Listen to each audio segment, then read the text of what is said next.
अतुल सुभाष की एक दर्दनाक कहानी। पत्नी से तंग आकर दी जब जान। पत्नी की प्रताड़ना, तारीख पर तारीख से तंग आकर आईटी पेशेवर ने दी जान। जौनपुर के मूल निवासी अतुल का शव बंगलुरु के फ्लैट में फंदे से लटका मिला। अनसुलझे वैवाहिक मुद्दों के पत्नी व उसके परिवार की प्रताड़नाओं और अदालत से न्याय नहीं मिलने के फेर में 34 वर्षीय आईटी पेशेवर अतुल सुभाष ने मौत को चुना। आत्महत्या अंतिम विकल्प मानते हुए अतुल ने दुनिया से जाने से पहले करीब 1.5 घंटे का वीडियो व 24 पन्ने का सुसाइड नोट छोड़ा, जिसमें शादीशुदा जिंदगी का सामाजिक ताने बाने की खामियां, साथी की लालच और षड्यंत्र की दास्तां, कानूनी महकमे में भ्रष्टाचार को उजागर किया।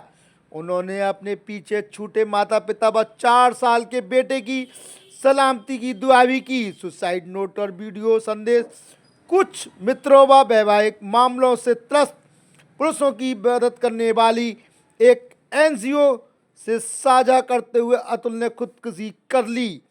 बेंगलुरु पुलिस को अतुल की आत्महत्या की खबर एनजीओ से मिली। सूचना पर मंजुनाथ लेआउट स्थित फ्लैट पर पहुंची पुलिस को उनका शव पंखे से लटकते मिला, जिनके सीने पर गोंद से चस्पा पन्नों में लिखा था, न्याय अभी बाकी है। पुलिस को घर से 24 पन्नों का एक सुसाइड नोट मिला, जिनमें 4 पन्ने हाथ से और 20 कंप्यूटर से प्रिंट किए गए थे। अतुल ने इन 24 पन्नों से अपनी भावनात्मक संकट, पत्नी की प्रताड़ना और न्यायपालिका से मिली निराशा बयां की। सुसाइड नोट के मुताबिक मूल रूप से उत्तर प्रदेश के जौनपुर के रहने वाले अतुल सुभाष बेंगलुरु में एक निजी कंपनी में शीर्ष पद पर कार्यरत थे। 2019 में जौनपुर की निकिता सिंघानिया से शादी हुई और 1 साल बाद ही बेटा हो गया। कई आरोप लगाकर 9 मामले दर्ज कराए। सुसाइड नोट के मुताबिक पत्नी निकिता एक आईटी कंपनी में भी नौकरी करती है। 2021 में पत्नी बेटे को लेकर मायके जालौन आ गई और अतुल व उसके परिवार पर दहेज उत्पीड़न का, हत्या की कोशिश, अप्राकृतिक यौन संबंध बनाने के लिए मजबूर करने समेत 9 अलग अलग मामले दर्ज करा दिए। 40,000 रुपये महीना से गुजारा भत्ता के अलावा 2-4 लाख रुपए की और मांग की। कर्नाटक पुलिस ने अतुल के भाई की शिकायत पर उसकी पत्नी निकिता सिंघानिया, सास निशा सिंघानिया, साले अनुराग सिंघानिया और पीयूष सिंघानिया, चचेरा ससुर सुशील सिंघानिया के खिलाफ बीएनएस के विभिन्न धाराओं में मामला दर्ज किया। क्या अतुल सुभाष की मौत की जिम्मेदार उसकी पत्नी है? उसने बताया, पत्नी ने कहा था, सब मरते हैं तो तुम क्यों नहीं मर जाते? तो लो वही सही हुआ।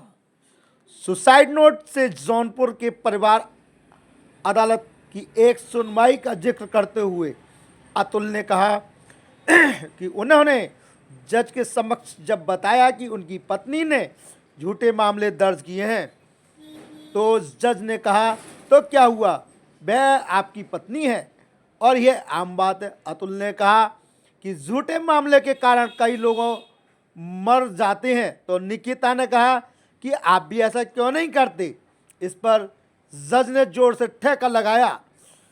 अतुल ने लिखा, पत्नी ने ही मुझे सही रास्ता दिखाया, मर जाना ही इन सब का अंत है। अतुल ने बताया कि उनकी पत्नी ने शुरू में 1 करोड़ रुपए की मांग की, बाद में मांग बढ़ाकर 3 करोड़ रुपए कर दी। मेरी मेहनत का पैसा मेरे दुश्मनों को मजबूत कर रहा है, बेहतर है मैं ही मर जाऊं। अतुल की सोच देखिए, कितना परेशान था। अतुल ने लिखा, मेरी पत्नी और उसके परिवार वाले मुझे मेरे बेटे से नहीं मिलने देते। ये लोग मुझसे सिर्फ पैसे मांग रहे हैं। अब तक लाखों दे चुका हूँ। मैं जितना अधिक मेहनत करूँगा, अपने काम में बेहतर होता जाऊँगा, उतना ही मुझे और मेरे परिवार को परेशान किया जाएगा, ज़बरन वसूली की जाएगी और पूरी कानूनी व्यवस्था मुझे परेशान करने वालों के साथ है। मेरे पैसे से मेरे दुश्मन मजबूत हो रहे हैं। मैं अपने वेतन पर जो टैक्स देता हूँ उससे पुलिस कानूनी व्यवस्था मुझे और मेरे परिवार को परेशान करने में मदद कर रही है। अब मेरे जाने के बाद कोई पैसा नहीं होगा और मेरे बूढ़े माता पिता और मेरे भाई को परेशान करने का कोई कारण नहीं होगा। मैंने भले ही अपने शरीर को नष्ट कर दिया हो, लेकिन हाँ, इसने यह सब कुछ बचा लिया जिस पर मैं विश्वास करता हूँ।